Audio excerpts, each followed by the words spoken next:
Hey everyone, this is Bud and Kevin with the 12-2 podcast. Hey, how are you guys doing? Hope everybody's doing well. It's been kind of a crazy few days. Yeah, it has, hasn't it? Yeah, and so we're doing a special podcast, getting it out pretty quick. Hopefully, Chris told me because we're going to be talking about the assassination attempt. Yeah, which some people still apparently don't see as an assassination attempt. Blows me away. Yeah, I couldn't believe it. As late as Saturday night when I went to bed, I think even the next day it was. I need more information as to whether or not this is really an assassination attempt. Right. You looked at some of the media and what they were saying. I mean, initially, like CNN was saying Trump falls at rally. I mean, slips on a banana peel that somehow occurred or somehow got to the stage, right? Yeah. It was, I mean, and all joking aside, it definitely was a tragedy. I mean, there was a father of, I think, two girls who lost his life. Former fire chief. Right. In his 50s. That was definite tragedy there. Yeah. His daughter, I mean, I'm sure it's all over social media and you can find it, had a wonderful tribute to him. Yeah. And we can only hope that, I mean, and she seemed to indicate that he was a believer. Yeah, good. And so he gave his life pushing his daughter and his wife to the ground and covering them up as the bullets flew. And then I know that there are two other people who, as of Sunday, were in critical condition, that they'd also been stable now. I think. Yeah. And so, I think so. And the governor of Pennsylvania did a pretty cool tribute as well with the gentleman who perished. Yeah. I know his first name's Corey. I can't remember. Corey, it's a pretty lengthy Italian name, right, I believe. Yeah. And the governor mentioned he would church every Sunday, faithful. So all that corroborates.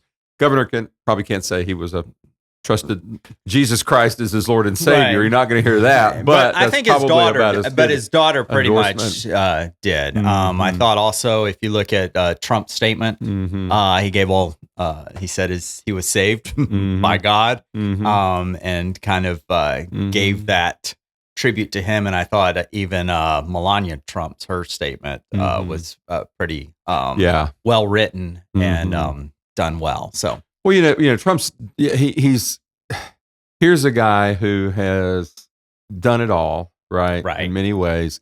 And I think a lot of people, even in the faith community, he had a number of spiritual advisors around him, right? Robert Jeffress is a prominent Southern Baptist pastor, one. They're Paula White, right, who happens to be the wife of Jonathan Cain of the band Journey, right? Okay. And that has caused within that band a lot of dissension, but one of the great bands. But I think even followers of Christ kind of poo-poo the idea that he kind of had, a lot of them, not everyone, but some kind of poo-poo the idea that he had these spiritual advisors that he would go to for spiritual counsel. I mean, during his first term and even before that, and since then. So there's some substance there, I believe. I mean, again, I wouldn't even begin to we guess. Don't know. You're right. We don't know. I mean, because, when you look at his life, I mean, his personal life versus,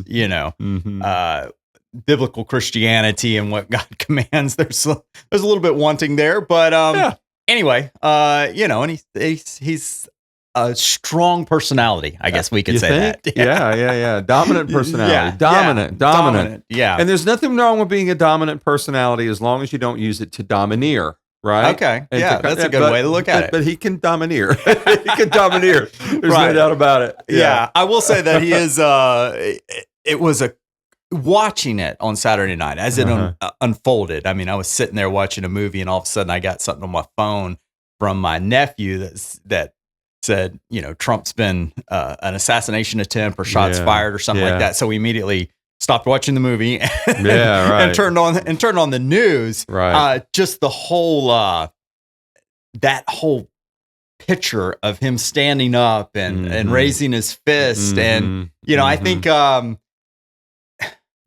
mean, for lack of a better word, it just shows a dominance, a masculinity, can we say? Yeah. And I think that resonates within the within American culture. Is that I think people are looking for leadership, and this is just one more example of what leadership in some cases looks like. And is appealing appealing to a lot of people. Yeah, it resonates to those who are seeking that type of thing, right? Unfortunately, with the emasculation of our country, right, in many ways, in terms of masculinity and the understanding of what that really is, there's a lot of people that kind of look at that like a lot of the headlines. He used the word fight, fight, fight. You know, and people were taking him to task for that. I mean, crazy. Now let's be honest. I mean, I think you give people a lot of leeway if they've just taken a bullet to the. I would agree. That's exactly what my wife said. My wife said, I think you can say anything you want,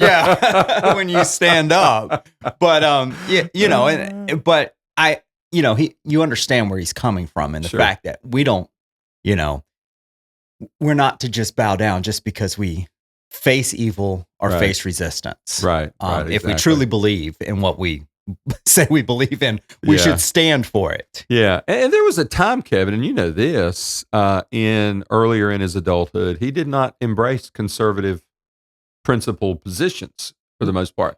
Right. And did a lot of support of Democratic, I would say social, especially on the social side of things. Yeah, social side, sure. Yeah. But and some of that was probably he was contributing to both sides, right? I mean, that's what the absolute rich people do, right? Because they have certain causes that are there. But I do believe, and for people to really, particularly among the faith-based community, for people to kind of discount that, it's almost like, can't God change?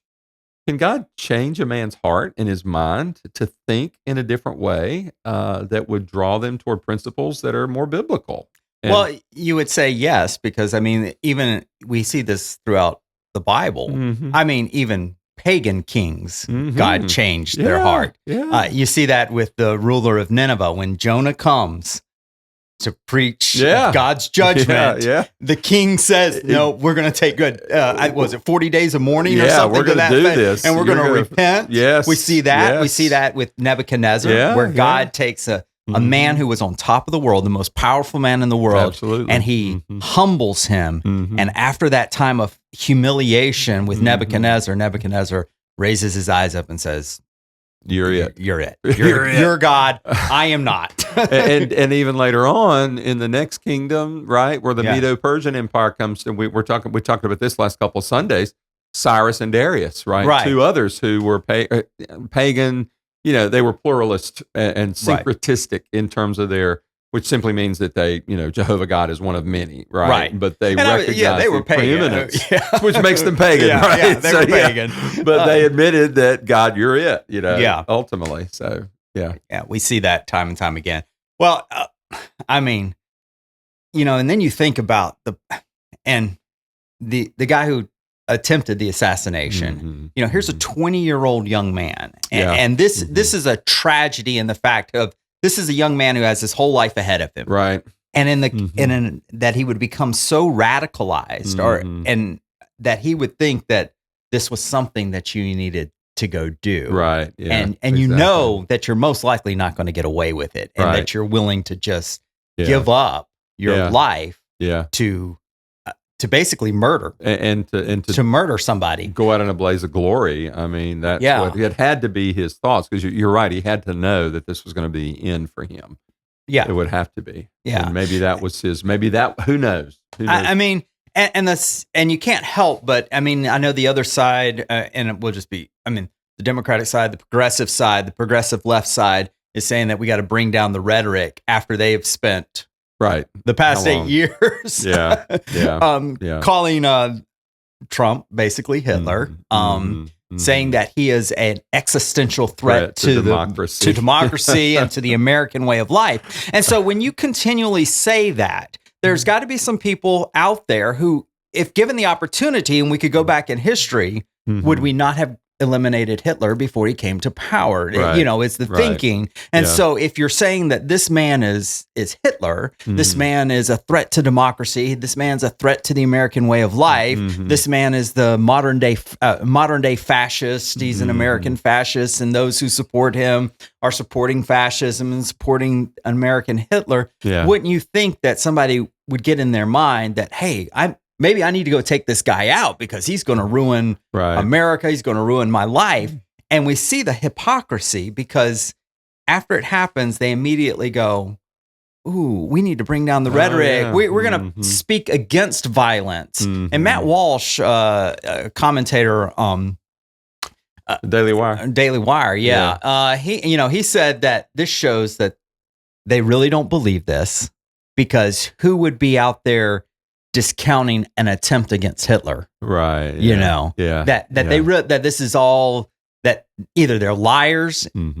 I mean, just bold-faced liars telling the American people lies that Trump is Hitler, right? Or and it just proves that they don't believe it. Yeah, and I think a lot of, first of all, Hitler spent most of the wartime in a bunker, way down under the ground, right? Did not make public appearances, because he knew that he was going to be a target. Yeah, right? And there were attempts on his life. And then that, so that is a situation where that was probably, there were righteous attempts, right? In many cases. And so, but you made a point yesterday when we were talking about this in church, that that all of a sudden, this stuff kind of gradualizes, right? I don't know, I made up a word. I was accused yesterday of making up more words during my message yesterday. And historicity is a word, by the way. I want to go on.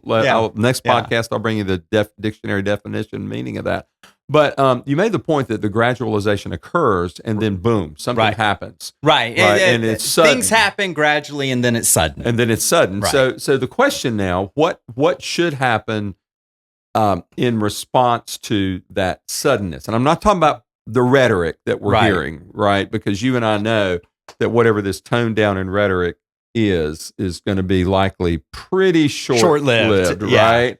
I expect after the Republican convention that the Democrats, or the progressive, I should say progressive left, because that's who's taken over that party. Right, yeah, exactly. The progressive left will ramp up their rhetoric once again, because they are going to be desperate, or either they have resigned themselves that this is maybe, I don't know, that maybe it's a foregone conclusion. I'm not going to, I wouldn't say we should believe that. Right. Because who knows? Again, history turns on events. It's not October yet. Right. Right. The October surprise is not yet come about. But history does turn on events. And this is one of these events that history will turn on. I mean, that photo will be in history books. Absolutely. For the rest, I mean, as long as they're writing the history of America. Right. Right. But as we go forward, what I see is I would think that we're going to see a very energized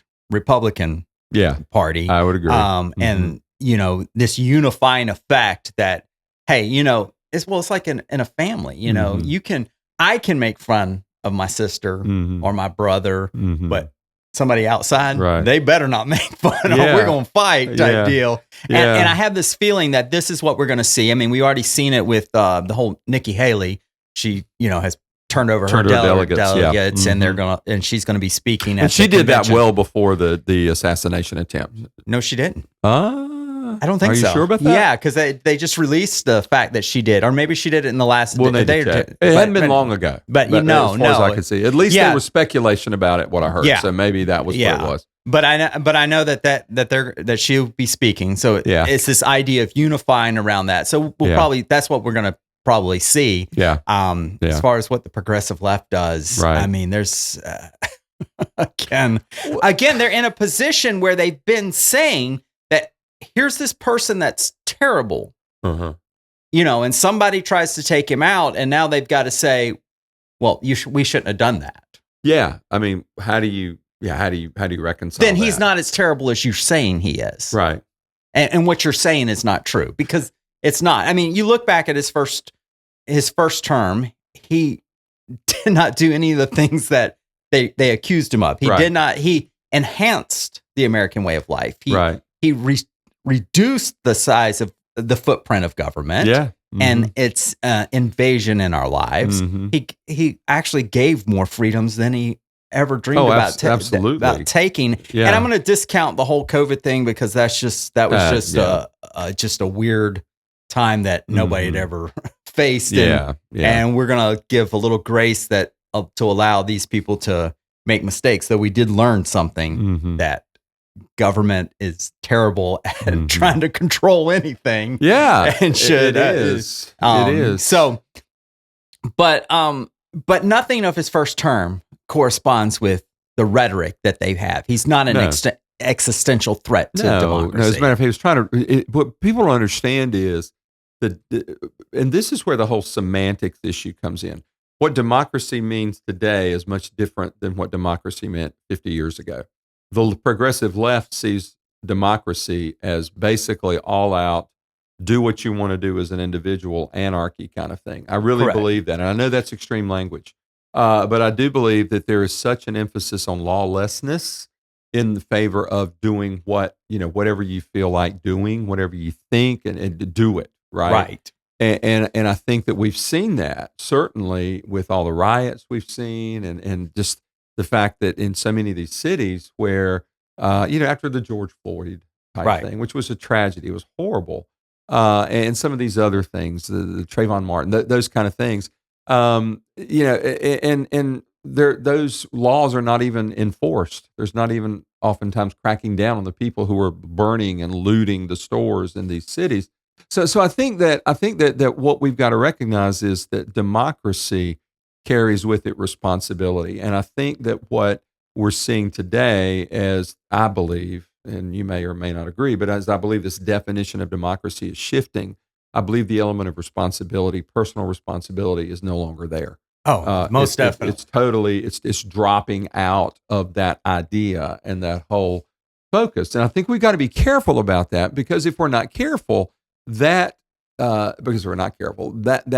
to democracy thing sounds pretty darn urgent. Oh yeah, most definitely. So urgent. Yeah, and we have this false set, and I think you're exactly right. But we see what happens with, democracy has turned into, in some cases, just mob rule. Right. Yeah. Because the individual does rule. Right. And if you can get enough individuals agreeing on something, then they get to do whatever they want. And when we're governing in a way in which the Supreme Court, the highest authority in the land, at least we thought, rules on an issue such as student loan debt cancellation, right? Yeah. And yet we have a government in place that still goes forward with it, in basically, in your face with this. So now we got plumbers and electricians paying the student debt of doctors and lawyers. Exactly. Well, yeah. You have the for the sake of creating a voting block that is going to, because of the handout, we're going to hopefully curry votes. How can that be democracy? Who was it? Adam Smith that said democracy works until people recognize that they can vote themselves funds from the Treasury. Yeah, I think that was one of the founding fathers. I want to say it was Ben Franklin or Madison or somebody like that. It was a great quote. But yeah. And that was what our founding fathers, that's why they didn't set us up as a pure democracy, right? Because they recognize we're actually a constitutional republic is who we are, right? So we have democratic principles in that we vote for our representatives, who then that's why the name representative, right? It's so often we forget that it represents us. Yeah, it becomes so much a part of the nomenclature that we don't even think about what it really means. And what we see is that, this is where progressivism has seeped in, because they use this idea of democracy. Because if they can get a majority to say, "Hey, we need student loan forgiveness," or whatever the thing is, and so we vote for it. The minority, the ones on the losing side, well, they get stuck with whatever that is. Yeah, the mandate, the coercion. And this kind of goes back to the whole idea of the morality and the immorality around federalism, at the national level or the state level versus the national level and all that good stuff. So, and Al Mohler always talks about government starts at the smallest. Yeah. The best government is at the smallest unit. And of course that starts with the family. That's where the best government starts, and then it moves out from there. And so by the time you get to Washington, they do a terrible job about telling families how to rule their own houses. And businesses how to run, because they're so far away. They are. And government is always about control. It's not about freedom. And that's why, as you mentioned earlier, so many of the policies that we saw Trump in the first term do eased regulations, eased tax burdens, and begin to restore, maybe not restore, but give initially some freedoms that had not been there for some time for the American public. And I think that's one of the reasons why he was, but because you and I know, we've talked about this, progressive liberalism, Marxism, all that good stuff is based on control. Oh, it's based on the ruling class controlling the working class. If you want to get back to the proletariat, the bourgeoisie, and all that good stuff. And I think that why people hated him so much is because his policies chipped away at the control. Their power base, their power, their power, and so I think that's one of the reasons why he didn't drain the swamp. He didn't get that done. No, right? Definitely not. That would have been what we would have needed to happen in order to see this sustain. Right. But that we voted against that movement demonstrates just how powerful groupthink is and how gullible I think we are as an American. Do we want to be controlled, or do we want freedom? Right. I don't think we know the difference, Kevin, as an American populace. Yeah, I would agree with that. And that part of that goes back to the lack of civics education. Yeah, exactly. We've been more concerned about educating, kindergartens in the ways of sex than we have been, first, second, third graders on the ways our government works. So, which is a tragedy in and of itself. It's a big tragedy. But getting back to that whole Trump situation and the assassination attempt, we've seen some. Oh, that's right. We're talking about that. That's today. what we're talking. Man, we got off. Yeah, we took. But I do want us as believers, we need to be careful. Yeah.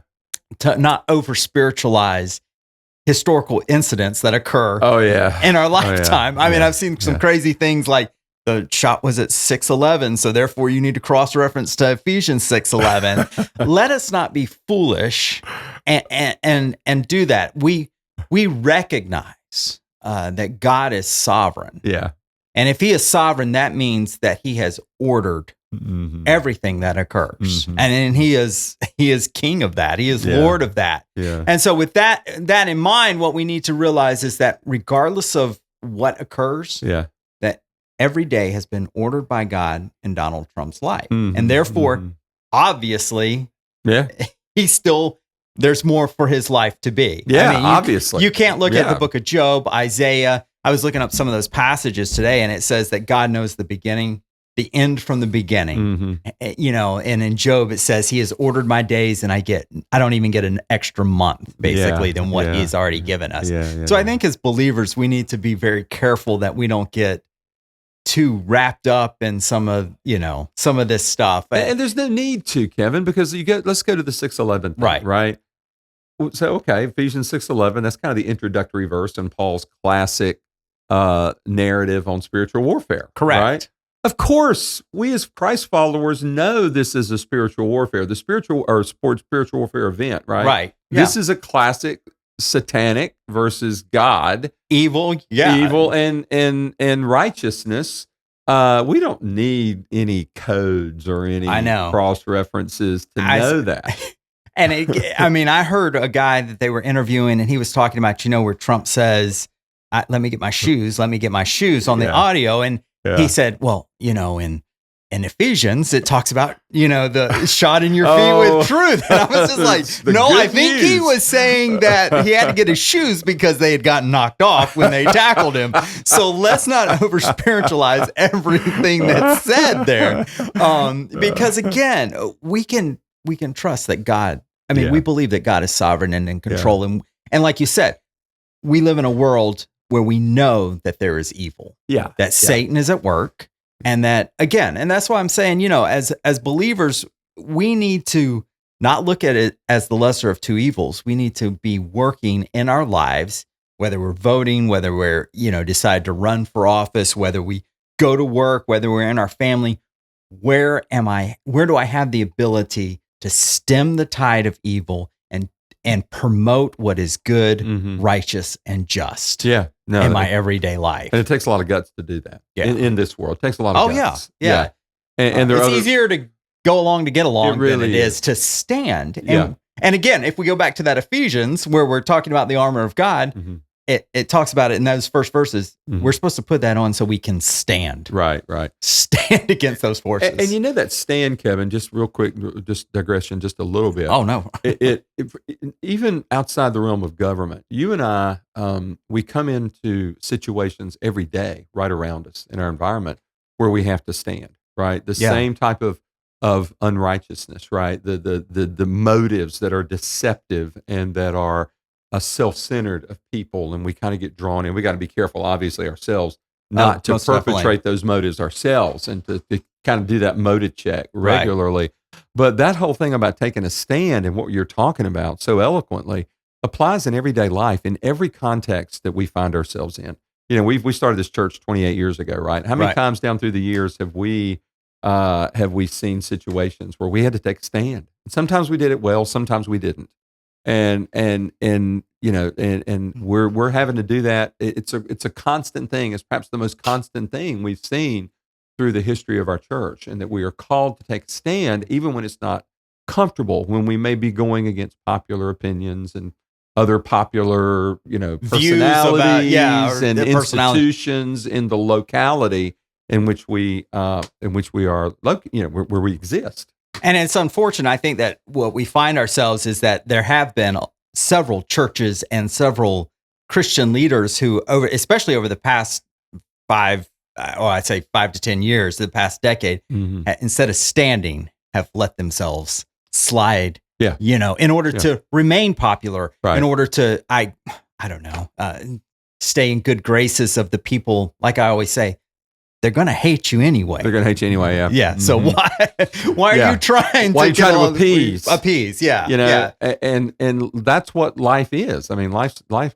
Jesus never said it would be easy, right? Just the opposite. Yeah. And if you're going to walk with me, you got to carry your cross. And for many of us, part of that is what we face when we stand, when we take a stand for righteousness.